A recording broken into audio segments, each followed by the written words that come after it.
So hello everyone, आज हम करेंगे अपने इंग्लिश का सेक्शनल टेस्ट 15 मिनट वाला। So let's start.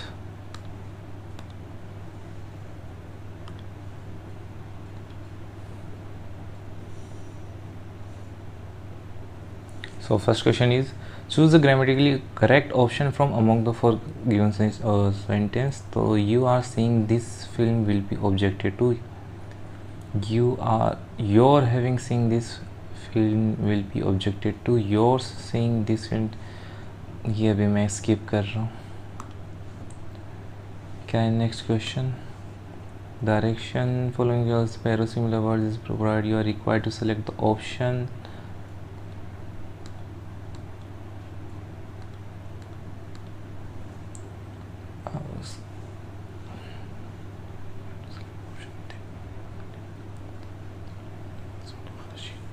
Saint and sent का मीनिंग का बताना है। तो सेंट का सब जानते हैं, scent mean pleasant of distinctive smell, सही बात है। Sent means past tense of send, सही बात है। तो ऑप्शन नंबर 1। वैसे सारे ऑप्शन देख लेने चाहिए कभी कभी। They have been building the house for several years now, identity correct tense बताना है इसमें। तो हैव बीन बिल्डिंग क्या हो जाएगा? प्रेजेंट कंटिन्यूअस नहीं, present perfect continuous yes, past ना C. Next question is her rigorous discipline help her to win competition. तो रिगोरस शायद मेहनती होता है। तो हैज़ार्ड खराब होता है। टायरलेस भी इसी का सिनोनिम हो जाएगा, कंसिस्टेंट भी सिनोनिम हो जाएगा, पेंसटेकिंग भी सिनोनिम हो जाएगा। तो हैज़ार्ड आना चाहिए मेरे अकॉर्डिंग तो, पर पेंसटेकिंग में कंफ्यूज हो रहा है तो मैं मार्क फॉर रिव्यू करूँगा। Next is the short story the last leaf was written by. तो इसमें तो सिंपल बाय आ जाएगा। नेक्स्ट है passengers started behaving violently when they were asked to leave the bus station. यही आएगा शायद, वॉयलेंटली आएगा इसमें। कहाँ गया arrow? Option number B. Next question is Shyamlal said she succumbed to the temptation of another drink.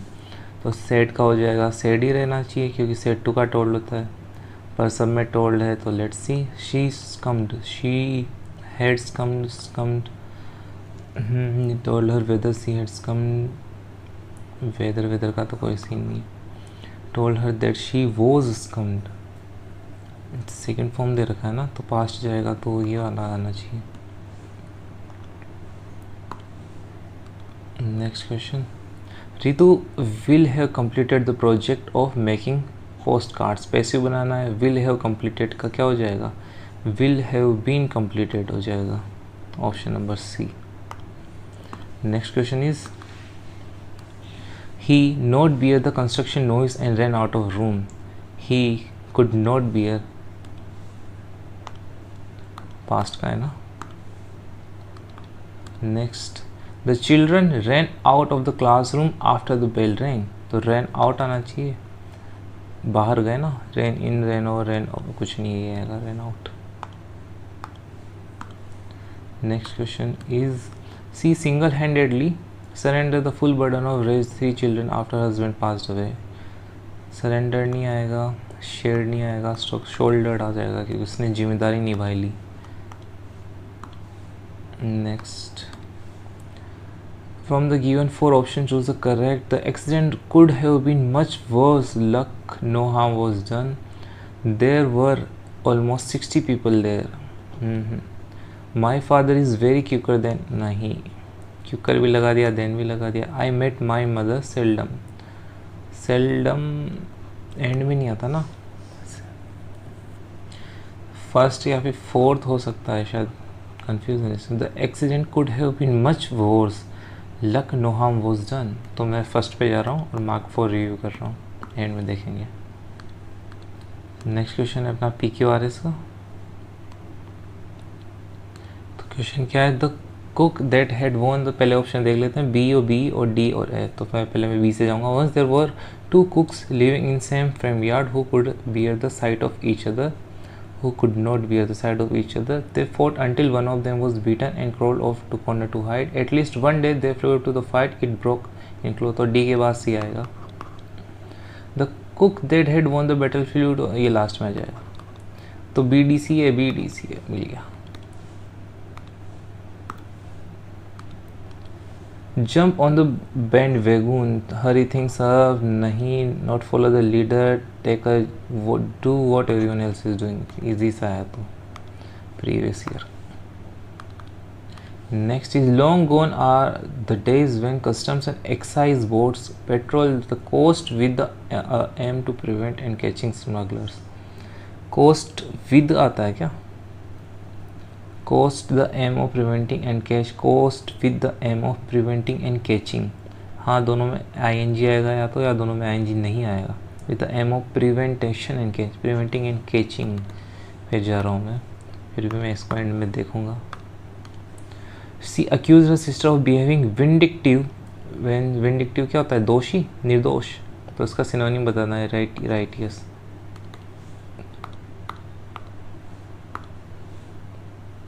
Next is wanting or devouring great quantities of food or having a very eager approach to activity. Voracious. एक इसमें भी confusion है. एक वेरोसियस होता है, एक वोरेसियस होता है. शायद एक का मतलब अमीर होता है, उसकी स्पेलिंग ए से स्टार्ट होती है. और of relating to amphibians especially frogs and toads. Reptile amphibian होता है? नहीं होता शायद. फ्रॉग्स एंड टोड्स की बात हो रही है ना. रेप्टाइल मैमल ये तो होंगे नहीं. एम्फीबियन जो दोनों में चलते हैं ना, पानी में भी. और तो रेप्टाइल नहीं होगा, मैमल नहीं होगा, इन दोनों में से कुछ होगा. तो इसको मैं मार्क पर रिव्यू करता हूँ. नॉट श्योर क्या होगा. ये आ गया हमारा. इसको एंड में करेंगे कॉम्प्रिहेंशन को. Another PQRS. तो S1 दे रखा है अपने को fix.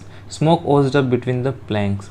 Passenger were told to be ready to quit the ship. The rising gale fanned the smouldering fire. Everyone now knew there was a fire on board. Flames broke out here and there. Most people bore the shock bravely. The proper sequence क्या हो जाएगा? The passengers were told to ready to quit the ship. ये P वाला. The rising gale fanned the smoldering fire. Flames broke out here and there. The rising gale fanned the smoldering. Everyone now knew there was fire on the board. तो R तो starting में आ नहीं सकता, क्योंकि R के पहले S वाला बिल्कुल आएगा. अब कब पहले आएगा वो मैं श्योर नहीं हूँ भी. तो सब में इसके साथ R पेयर बन रहा है, तो SR वाला पेयर तो कंफर्म हो गया भाई. Flames broke out here and there. Everyone now knew there was fire on the board. The rising gale fanned the smoking fire. The passengers were told to ready to be quit. ये P end में आएगा फिर. तो SR के बाद P आएगा. ये आ रहा है और ये आ रहा है, तो ये वाला भी गया. अब QSR पे आएगा. The smoke oozed up between the planks. The rising gale fanned. हाँ, Q से स्टार्ट कर सकते हैं अपन. Flames broke out here and there नहीं है, तो मैं इसके साथ ही जा रहा हूँ. ऑप्शन नंबर डी के साथ. Next question. रब आउट राइटिंग. रब आउट राइटिंग का मतलब अबोलिश करना, इरेज करना सिनोनिम है. डिमोलिश करना ये भी सिनोनिम है, तो ब्रेक हो जाएगा फिर तो मेरे ख्याल से. तो ये लास्ट क्वेश्चन था, तो पी जल्दी से कॉम्प्रिहेंशन कर लेते हैं.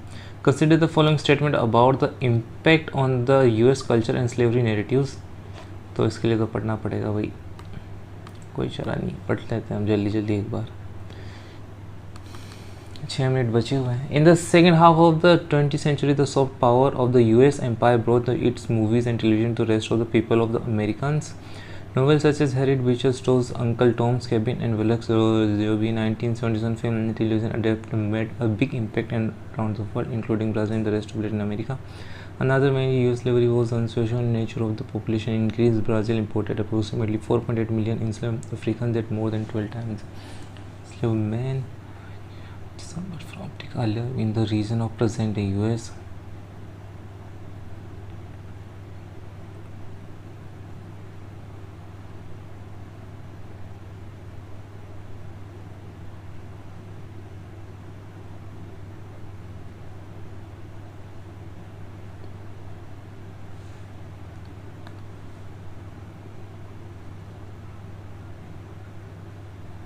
Part of the answer is that neither in the US nor in Brazil was the slavery beginning. We don't have clear figures about slavery mortality in Brazil, but the sugar boom started in 17th century. It's not an exaggeration to state that enslaved people, mainly men who worked in northeast sugar state, really survived longer than 7 or 8 years. In Brazil, very high mortality rate and low birth rates were due in part of gender imbalance. More male Africans were imported than females at approximately a rate of 2 men to 1 woman. As a result, the Portuguese simply worked people to death and then continuously imported new enslaved Africans. In the US, in contrast, especially in the 19th century, the wombs of enslaved women produced new generation of born people. In other words, the population of the enslaved experienced natural growth. 6 years ago, another influential work appeared portraying the US as the center of slavery in Americas. The year 2019 marked the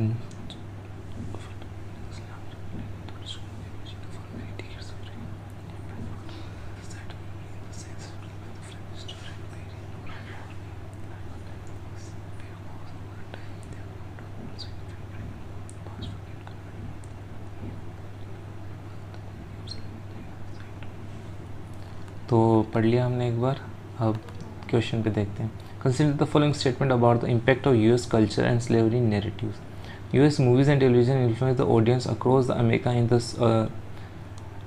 second half of 20th century. Adaptation of US novels about slavery had significant cultural impact on Latin America. US soft power in Americans was mainly based on the military force rather than the cultural export. तो एक गलत बताना है जिसमें काम बन जाएगा.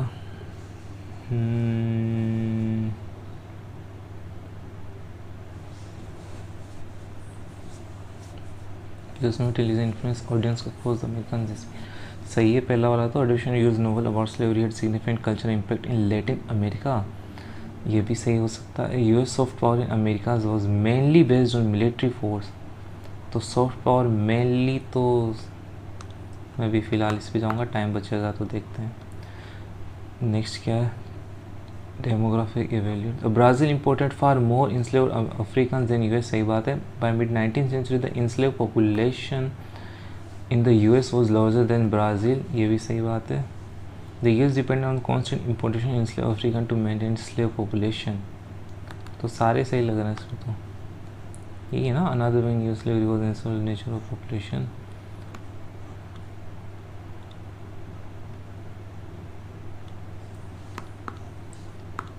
Next क्या है. Which ways describe the author's tone when discussing the history of the men of slavery? Detached and indifferent, analytic, reflective, sarcastic, mocking, nostalgic, sentimental. तो मुझे analytic, reflective पे. What can be inferred about the significance of the year 1690 in the US history? It is largely forgotten date in American culture. ये रहा. The 2019 marked the fourth event, the first documented enslaved African landed in British colony of Virginia.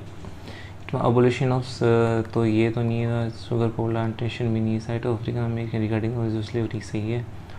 तो B पे जा रहा हूँ मैं. Time ज़्यादा लगा दिया मैंने इसमें. Based on the passage, what conclusion can be drawn about the differences between Brazil and US slavery population? Brazil's larger importation of slave African led to the much larger enslaved population in than US. And the US had more enslaved people by the mid 19th century due to natural population growth. The gender balance among enslaved African was same in both countries. The both Brazil and US abolished slavery at the same time. नहीं ए या B में से answer आएगा. led to much larger enslaved population than US. तो B पे जा रहा हूँ मैं. जो छोड़ा था मैंने, क्या छोड़ा था. तो क्वेश्चन नंबर 4 तो हेब्जर्ट पे जा रहा हूँ मैं. Rigorous pains checking. Question number 12 accident could not be much worse, luck no harm was done. तो इसी पे जाता हूँ मैं. क्वेश्चन नंबर 15 इसमें क्या है.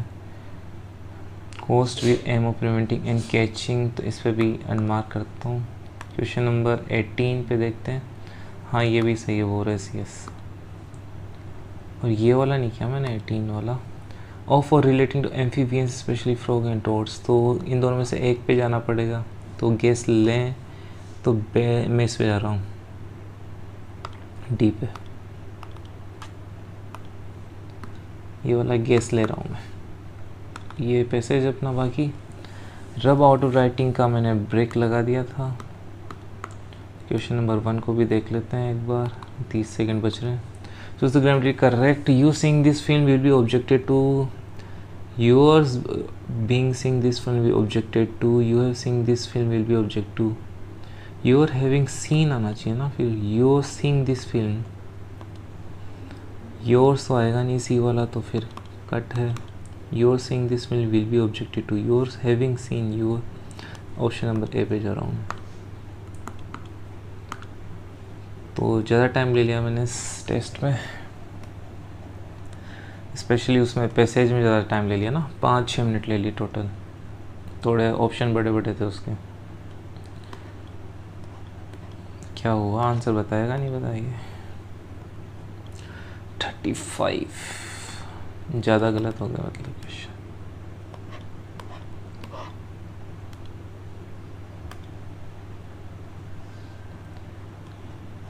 तो लेट्स सी कहाँ गलत था. ये पहला वाला सही निकला. मतलब इसमें क्या लगा था फर्स्ट वाला. You are seeing this film will be objected to.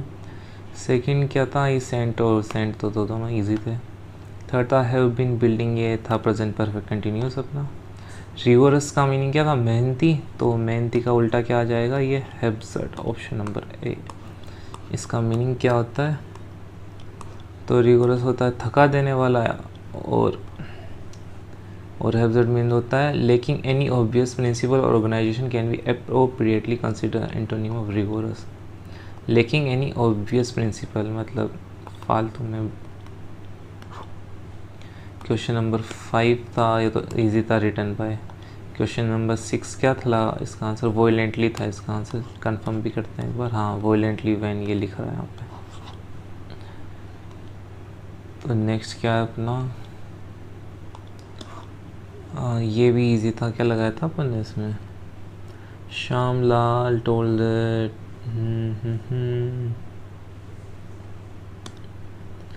B वाला लगाया था क्या. नेक्स्ट वाला क्या था मेकिंग प्रोटेस्ट. इग्नोर करता हूँ इसको. क्या टाइम लेना. इसमें क्या था ही could not bear. The children run out था इसमें. इसमें क्या था शोल्डर्ड. शोल्डर्ड का मीनिंग क्या था उसने अपने ऊपर ले ली चीज़ें. ये वाला गलत हुआ अपना फर्स्ट क्वेश्चन. 41 ने सही कर दिया है.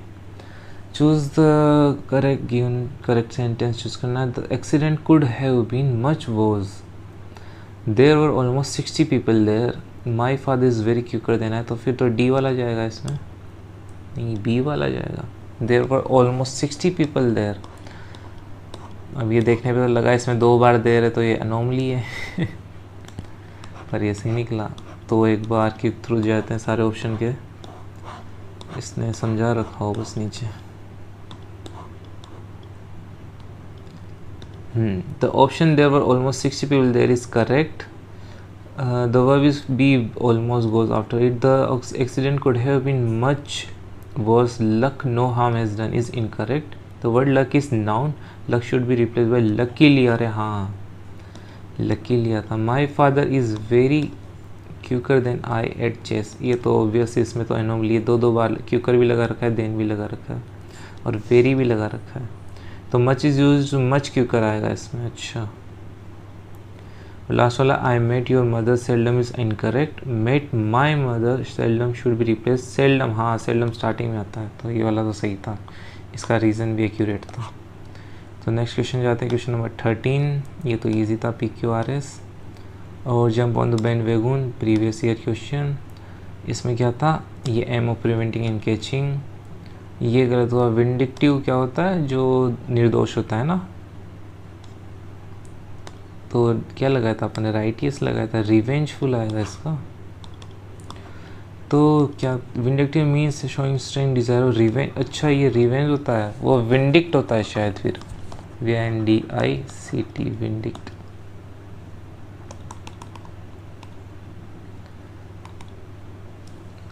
तो इसका प्रतिशोध होता है तो रिवेंजफुल आएगा इसका आंसर. बाकी सारे ऑप्शन देख लेते हैं एक बार.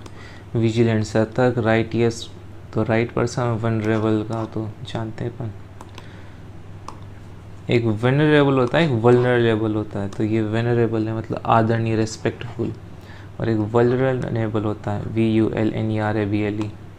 उसका मतलब होता है वल्नरेबल. कैसे बोलते हैं उसको हिंदी में वो एक तरह से बेचारा टाइप से। तो ये तो सही था अपना वोरेसियस। ऑफ रिलेटिंग एम्फीबियंस, ये फिर तो इसमें सी आएगा। इसका प्रोनाउंसिएशन क्या होगा फिर? Batrachian. Refer to anything that is related to amphibians specially frog and toads. और फिर लास्ट वाले ऑप्शन नंबर डी का मीनिंग क्या है? सरीसर्प। ये तो ट्रिक भी होगी। सोरियन सरीसर्प रिफर्मिंग टू लिजर्ड्स। ठीक है, रेप्टाइल्स तो जानते ही अपन, और ये मैमल्स ओपन है ही सही। तो इसको गो थ्रू करना पड़ेगा, इसका रिवीजन करना पड़ेगा फिर से। तो 19 वाला सही था, 20 वाला गलत था। इसमें क्या है answer? A and B are correct, C is wrong. Okay, तो 20 के बाद 21 वाला करेक्ट है। इसमें क्या था? Analytical reflective. ये वाला भी सही था अपना। 23 भी सही था अपना। 24 में क्या? अच्छा ये गलत हो गया, PQRS। और ये लास्ट वाला रब आउट राइटिंग का मीनिंग क्या बताया था अपन ने? ब्रेक। तो इसका मीनिंग आएगा क्या? अबोलिश और इरेज और डिमोलिश तो एक दूसरे के सिनोनिम नहीं हो गए। डिमोलिश करना, इरेज करना आएगा इसका मीनिंग। तो क्या है अपनी इडियम? लिखी नहीं रखी नीचे। इडियम थी अपनी रब आउट ऑफ राइटिंग। अच्छा, राइटिंग को रब करना मतलब इरेज करना। सिंपल सा बैठ तो रहा था। तो ये PQRS चेक कर लेते हैं एक बार, फिर ख़त्म करते हैं आज का। तो क्या लगाया था मैंने इसमें? स्मोक ओज्ड। तो मैंने SR वाला पेड़ लगाया था। SRPQ, कौन सा? ये वाला लगाया था मैंने। QPSR द राइजिंग एलिफेंट, ये लगाया था, जो कि गलत था। आंसर आएगा इसका 1 SRQP। देखते हैं कैसे आएगा। Smoke oozed up between the plants एस्कैफी, flames broke out here and there. तो पहले स्मोक उठा, फिर आग लगी इधर उधर। उसके बाद everyone knew there was fire on the board. तो SR तो परमानेंट था। फिर उसके बाद क्या आया? The rising elephant the smoking fire, Q आया। और लास्ट में P आया, passenger were told to be ready to. तो P एंड में आना था कि लोगों को बाहर जाने के लिए बोला। तो इसमें भी P एंड में ही था। क्लोज। 16% ने सही किया है। अच्छा था मतलब क्वेश्चन। तो आज के लिए रखते हैं इतना ही। नेक्स्ट आप बताओ कि कौन सा सेक्शनल टेस्ट आप दे रहे हो नहीं दे रहे हो 26 के लिए। और नोटिफिकेशन वगैरह तो अभी आया नहीं अपना, पर टेस्ट वगैरह तो देते रहो, प्रैक्टिस करते रहो। और जिनको पता नहीं है ये टेस्ट कहाँ से दे रहा हूँ, तो ये टेक्स्ट बुक के टेस्ट हैं। CGL मॉक सीरीज़ 2026 का Tier 1 एंड Tier 2 वाला। और इसमें ये सेक्शनल टेस्ट मिल जाएंगे यहाँ नीचे। ये लिखा हुआ है यहाँ पर सेक्शनल टेस्ट 15 मिनट पैटर्न। ये फुल टेस्ट भी है इसमें। और इस सेक्शनल टेस्ट में ये अलग अलग सब्जेक्ट GA, क्वांट, इंग्लिश और रीजनिंग का मिल जाएगा इसमें। तो आज के लिए रखते हैं इतना ही। Thank you.